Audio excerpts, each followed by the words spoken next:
আসসালামু আলাইকুম রহমতুল্লাহ। সুপ্রিয় দর্শক শ্রোতা, গতকালকে বাংলাদেশ ব্যাংক কর্তৃক ইসলামী ব্যাংক বাংলাদেশ লিমিটেডের নতুন চেয়ারম্যান নিয়োগ করা হয়েছে। সরকার যেন উঠে পড়ে লেগেছে বিভিন্ন প্রতিষ্ঠানগুলোকে দখল করার জন্য, এবং এই দখলগুলো যে মোটেও ভালো হবে না, শুভকর হবে না, সেটা কিন্তু মোটেও স্বস্তিদায়ক না দেশের অর্থনীতির জন্য। আমরা আজকে এই ভিডিওর মাধ্যমে বিশেষ করে 4টি ফান্ডামেন্টাল বিষয় একটু আলোচনা করব। ইসলাম ব্যাংকের সার্বিক অবস্থান, তারপরে হচ্ছে কেন খুরশিদ আলমকে নিয়োগ করা হলো এবং খুরশিদ আলম সাহেবকে এস আলমের কিভাবে পারপাস সার্ভ করবে, এবং যে বাংলাদেশে অর্থনীতিতে কি ধরনের প্রভাব বিস্তার করতে পারে, প্রভাব পড়তে পারে, সেটা let's start. First and foremost হচ্ছে ইসলাম ব্যাংক 1983 সালে যাত্রা শুরু। এক ঝাঁক তরুণ উদ্যোক্তার মাধ্যমে ইসলামী ব্যাংকের একটা বাংলাদেশে একটা শরিয়া ভিত্তিক ইসলামী ব্যাংকের যাত্রা শুরু হয়। তিলে তিলে করে এই ব্যাংকটি একটা মহিরুহে রূপ ধারণ করে, এবং এই ব্যাংকটি বাংলাদেশ সহ সাউথ ইস্ট এশিয়া এবং আফ্রিকার কান্ট্রিগুলোর মধ্যে একটা অন্যতম ব্যাংক। আজকে তাদের যে রিজার্ভ রয়েছে, একটা সাস্টেইনেবল, একটা সম্মানজনক রিজার্ভ রয়েছে, এবং তাদের উন্নত পারফরমেন্সের কারণে তারা বিভিন্ন সময় বিভিন্ন দেশ থেকে পুরস্কারে ভূষিত হয়েছে, বিশেষ করে যুক্তরাষ্ট্র থেকে, যুক্তরাজ্য থেকে এবং দেশ থেকেও। আপনি দেখেন সম্প্রতিকালেও যদি দেখেন, সম্প্রতিকালে তারা পুরস্কৃত হয়েছে গ্লোবাল ইসলামিক ফাইন্যান্স অ্যাসোসিয়েশন, যেটাকে জিফা বলা হয়, যুক্তরাজ্য ভিত্তিক সংস্থার মাধ্যমে, ফাইন্যান্সের সংস্থার মাধ্যমে 2025 সালে তারা পুরস্কৃত হয়েছে। তারা এনবিআর এর সম্মাননা পেয়েছে। তারা যে টাইম ম্যাগাজিনের যে ব্যাংকিং যে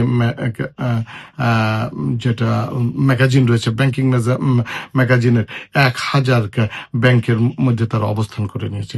শুধু তাই না, তারা এডিবি থেকে পুরস্কৃত হয়েছে, আইডিবি থেকে পুরস্কৃত হয়েছে, তারপর হচ্ছে সাউথ ইস্ট এশিয়ার নাম্বার 1 ব্যাংকে। এই যে ব্যাংকের পারফরমেন্স এবং ব্যাংকের অগ্রগতির কারণে আজকে বাংলাদেশে বিভিন্ন ধরনের ব্যাংকে তারা বিভিন্ন কনভেনশনাল ব্যাংকগুলো শরিয়া ভিত্তিক ব্যাংকিং চালু করেছে। ইভেন এই মুহূর্তে বেশ কিছু ইসলামিক শরিয়া ভিত্তিক ব্যাংক রয়েছে। আবার যে সমস্ত ব্যাংকে কনভেনশনাল ব্যাংকিং রয়েছে, তারা শরিয়া ভিত্তিক ব্যাংকিং উইং ওপেন করেছে। অর্থাৎ এই যে শরিয়া ভিত্তিক ইসলামিক ব্যাংকিংটাকে বাংলাদেশের জনগণ এত সুন্দরভাবে নিয়েছে, এর কারণে আজকে এটা বিশেষ করে রেমিটেন্সের যোদ্ধারা, তারা ইসলামী ব্যাংকে তাদের আস্থা ও নির্ভরতার প্রতীক হিসেবে মনে করে। তারা ইসলামী ব্যাংকের মাধ্যমে তারা রেমিটেন্স পাঠিয়ে নিরাপদ বোধ করে।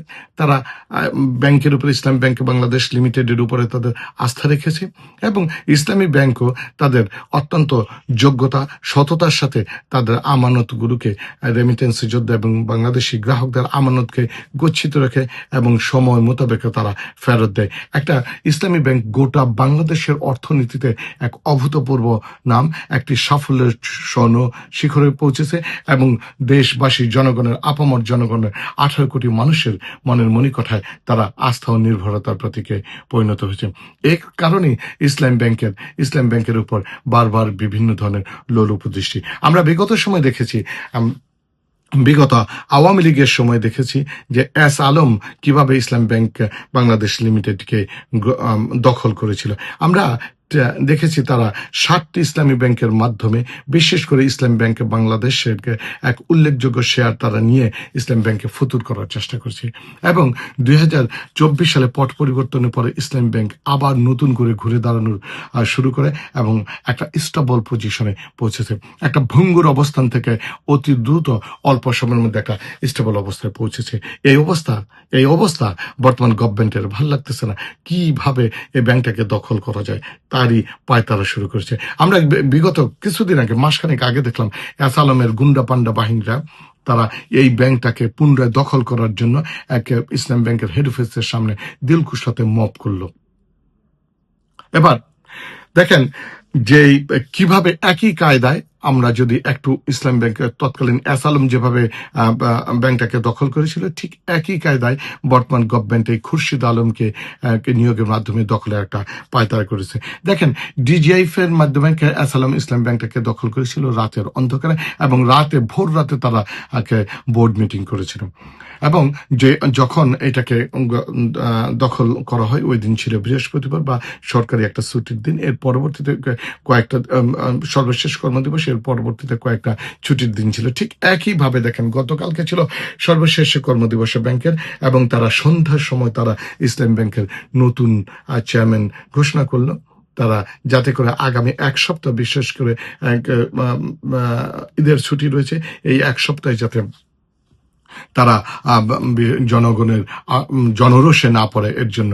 দেখেন, ঠিক যে বিষয়টা, বাট সবচেয়ে সারপ্রাইজিং হচ্ছে যে বর্তমান যে প্রধান যে চেয়ারম্যান করা হয়েছে যাকে, সে কিন্তু বোর্ড মিটিং করতে পারে না। আসলে সে বোর্ড মিটিং করতে পারবে কিনা?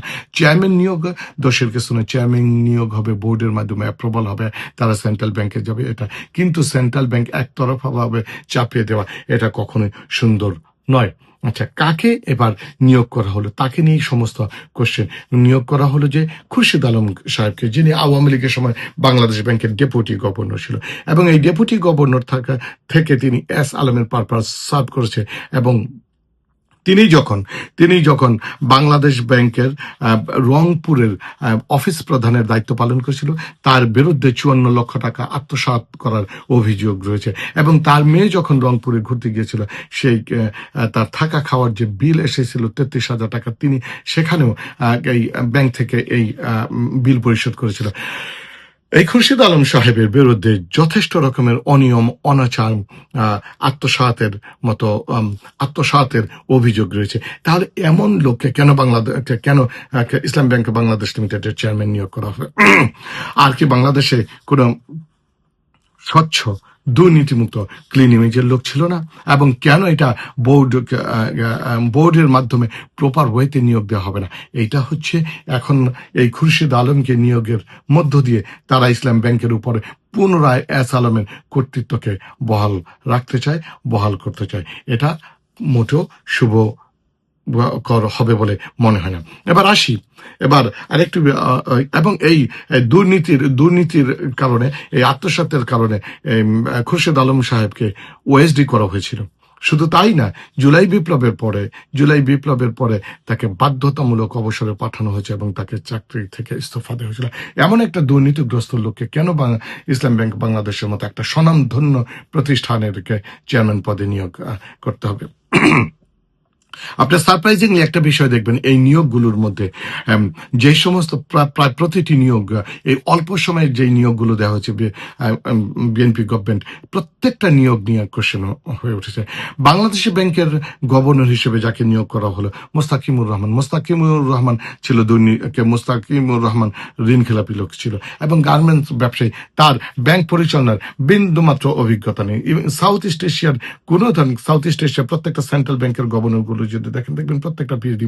ইভেন খোদ আফ্রিকার এমন কোন দেশে এইরকম অযোগ্য অথর্ব কোন ব্যাংকিং গভর্নর রয়েছে কিনা জানি না। সবচেয়ে বড় যে বিষয় হচ্ছে, এই মোস্তাকিমুর রহমান ছিল বিএনপির ইলেকশন মনিটরিং কমিটির একটা অন্যতম সদস্য। ঠিক একইভাবে আপনি দেখেন, ঢাকা বিশ্ববিদ্যালয়ের ভিসি যাকে নিয়োগ করা হয়েছিল, তিনিও ছিলেন মির্জা আব্বাসের ইলেকশন ক্যাম্পেইন কমিটির সদস্য। আজকে যাকে খুরশিদ আলমকে নিয়োগ করা হলো, সেই খুরশিদ আলম হচ্ছে ঢাকা 17, অর্থাৎ জনাব তারেক রহমান সাহেবের নির্বাচন পরিচালনা কমিটির একটি অন্যতম সদস্য। অর্থাৎ আমরা একটা বিষয় এটা এভাবে দেখতে পাচ্ছি, যারাই বিভিন্ন সময়, বিশেষ করে 12 ফেব্রুয়ারি নির্বাচন বিএনপির পক্ষ থেকে যারা নির্বাচন কমিটি মনিটরিং সেলে ছিল বা নির্বাচন পরিচালনা কমিটির সদস্য ছিল, তাদেরকে বিভিন্নভাবে পদায়ন করা হচ্ছে। এটা তো সুন্দর না? যোগ্যর একটা দেশের সার্বিক উন্নতি, অর্থনীতির জন্য আপনাকে right man should be placed in right position. আপনাকে সঠিক যোগ্য লোককে বসাতে হবে। আপনি যদি এ ধরনের অযোগ্য অথবা লোকগুলোকে বসান, তাহলে তো ব্যাংকিং প্রতিষ্ঠান, আর্থিক খাতে প্রত্যেকটা প্রতিষ্ঠান নষ্ট হতে বাধ্য হবে, ভেঙে পড়তে বাধ্য হবে। এবং এর মাধ্যমে আপনি দুটি মেসেজ দিচ্ছেন। এক হচ্ছে, আইদার আপনার দলে কম্পিটেন্ট লোকের অভাব রয়েছে, অন্যথায় আপনি দুর্নীতিগ্রস্তদেরকে প্রমোট করছেন। এবার আমরা একটু সামনে যাই। যদি আজকে যেই ঘটনা যেটা হচ্ছে, তাহলে এই কি ধরনের প্রভাব এই খুরশিদ আলমকে যে বাংলাদেশ ইসলাম ব্যাংক বাংলাদেশ লিমিটেডের যে নতুন যে চেয়ারম্যান করা হলো, এর ফলে বাংলাদেশের অর্থনীতিতে কি ধরনের প্রভাব পড়বে? এক, ইতিমধ্যে আপনারা দেখেছেন দেশের বিভিন্ন অঞ্চলে মানববন্ধন শুরু হয়েছে, সভা সমাবেশ শুরু হয়েছে, এটা আরো বাড়তে থাকবে। রেমিটেন্স বন্ধ হওয়ার সম্ভাবনা থাকবে, যেহেতু দেশবাসী জনগণ বিদেশে অবস্থানরত প্রত্যেকটি মানুষ ইসলাম ব্যাংকের মাধ্যমে তারা রেমিটেন্স পাঠাতে স্বচ্ছন্দ বোধ করে। তারা রেমিটেন্স বৈধ পন্থায় না পাঠিয়ে হুন্ডির আশ্রয় নেবে, এতে গভর্নমেন্টের বিপুল ট্যাক্স গচ্ছা যাবে। গভর্নমেন্টের যে বিভিন্ন ধরনের বিনিয়োগকারী যে সংস্থাগুলো বাংলাদেশে আসা অলরেডি বন্ধ করে দিয়েছে, এবং IMF বা আন্তর্জাতিক সংস্থাগুলো বাংলাদেশে ঋণ দিতে কুণ্ঠাবোধ করবে, ঋণ দিতে চাবে না, যেটা আমরা অলরেডি দেখেছি। আমানতদার যারা রয়েছে তারা তাদের আমানত অর্থাৎ টাকাকে উঠিয়ে নিতে শুরু করবে, শেয়ারের দরপতন শুরু হবে, অলরেডি শুরু হয়েছে। তাহলে যে বিষয়টা হচ্ছে, একটা সার্বিক অর্থনীতিকে ভেঙে পড়ার সম্ভাবনা তো রয়েছে। আপনি কেন দেশের অর্থনীতিকে ভঙ্গুর অবস্থায় ফেলতে যাবেন, যেখানে গভর্নমেন্টের এই গত 3 মাসে যে তার মেরুদণ্ড এখনো পর্যন্ত সোজা করে দাঁড়াতে পারেনি, তার একটা ভঙ্গুর মেরুদণ্ডের মধ্যে রয়েছে এক ধর্ষণ, এবং বাংলাদেশের আইন শৃঙ্খলা পরিস্থিতি মোকাবেলা করতে গভর্নমেন্টের নাকানি চুবানি খেতে হচ্ছে, তারা পারতেছে না। এর মধ্যে আর্থিক খাতে, বিশেষ করে ইসলাম ব্যাংক বাংলাদেশ লিমিটেডের মতো একটি স্বচ্ছ স্বনামধন্য এবং প্রতিষ্ঠিত ব্যাংকের উপরে এই খড়গহস্ত তো দেশবাসী জনগণ মেনে নিবে না। আপনি যদি দেশের আর্থিক অবস্থায় একটা অস্থিতিশীল অবস্থা তৈরি হয়, যদি আর্থিক অবস্থা ভেঙে পড়ে, তাহলে এই দায়ভার কে নিবে? একটা কথা বলা দরকার যে আপনারা ইসলাম ব্যাংক বাংলাদেশ লিমিটেডকে দখল করতে যাবেন কেন? আপনারা নিজের একটা ব্যাংক তৈরি করেন ইসলাম ব্যাংকের মতো। জনাব মির্জা আব্বাস তো ঢাকা ব্যাংক তৈরি করেছে। এরকম আরো আপনাদের বিএনপি অনেক বড় শক্তিশালী একটা দল, অনেক বড় দল, প্রচুর ব্যবসায়ী রয়েছে। এবছর পার্লামেন্টে প্রায় 50% উপর বিএনপির ব্যবসায়ী লোকেরা রয়েছে। তাহলে তাদেরকে বলেন না নতুন একটা স্বতন্ত্র ব্যাংক তৈরি করার জন্য, যেই ব্যাংকটা জনগণের আস্থা, ভালোবাসা এবং নির্ভরতার প্রতীক হয়ে উঠবে। আপনি অন্যের ব্যাংককে কেন দখল করতে যাবেন? এটা তো শুভবুদ্ধির ও হবে না। পরিশেষে আপনি এমন লোককে নিয়োগ দিলেন যিনি দুর্নীতিগ্রস্ত, যিনি এস আলমের করুণাপ্রাপ্ত, এবং যে বাংলাদেশের ব্যাংকের ডেপুটি গভর্নর থাকাকালীন অবস্থায় কিভাবে এস আলমের পারপাসকে সার্ভ করেছে, এমন লোককে কেন দিবেন? যেই এস আলম বাংলাদেশ থেকে প্রায় $10 বিলিয়ন বাংলাদেশ থেকে পাচার করেছে। আপনারা বলতে চাচ্ছেন যে এই $10 বিলিয়ন এবং সালোমেরকে টাকা পয়সাগুলোকে ফিরিয়ে নিয়ে আসার চেষ্টা করবে, এটা কোশ্চেন কালেও সম্ভব না। এটা একটা দিবাস্বপ্ন।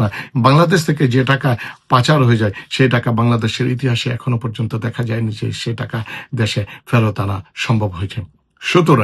সুতরাং এ ধরনের পাগলামো, গাঁজাখুরো গাল গল্প জনগণকে না দিয়ে দেশের স্বার্থে, দেশের অর্থনীতির স্বার্থে, দেশের উন্নতি অগ্রগতির স্বার্থে ইসলাম ব্যাংকে তার নিজস্ব কর্মপন্থার মাধ্যমে ইসলাম ব্যাংকে পরিচালিত হতে দেন।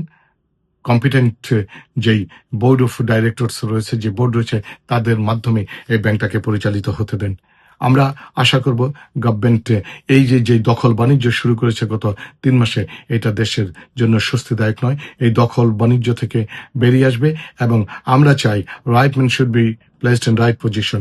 যোগ্য লোককে যোগ্য জায়গায় যদি পদায়ন হতে পারে, এক্ষেত্রে আপত্তি কিছু থাকবে না। কিন্তু দুর্নীতিগ্রস্ত যারা চাঁদাবাজ, দখলবাজদের পক্ষাবলম্বন করবে, এবং বিগত সময় আওয়ামী লীগের পারপাস সার্ভ করেছে, এবং এস আলমের মতো দুর্নীতিবাজদের পারপাস সার্ভ করেছে, তাদেরকে যদি আপনি তাদের পুনঃপ্রতিষ্ঠিত করতে চান, দেশের জনগণ এটাকে ভালোভাবে নিবে না, ভালোভাবে গ্রহণ করবে না। এর কিন্তু জবাব দেশের জনগণ দিবে। ধন্যবাদ।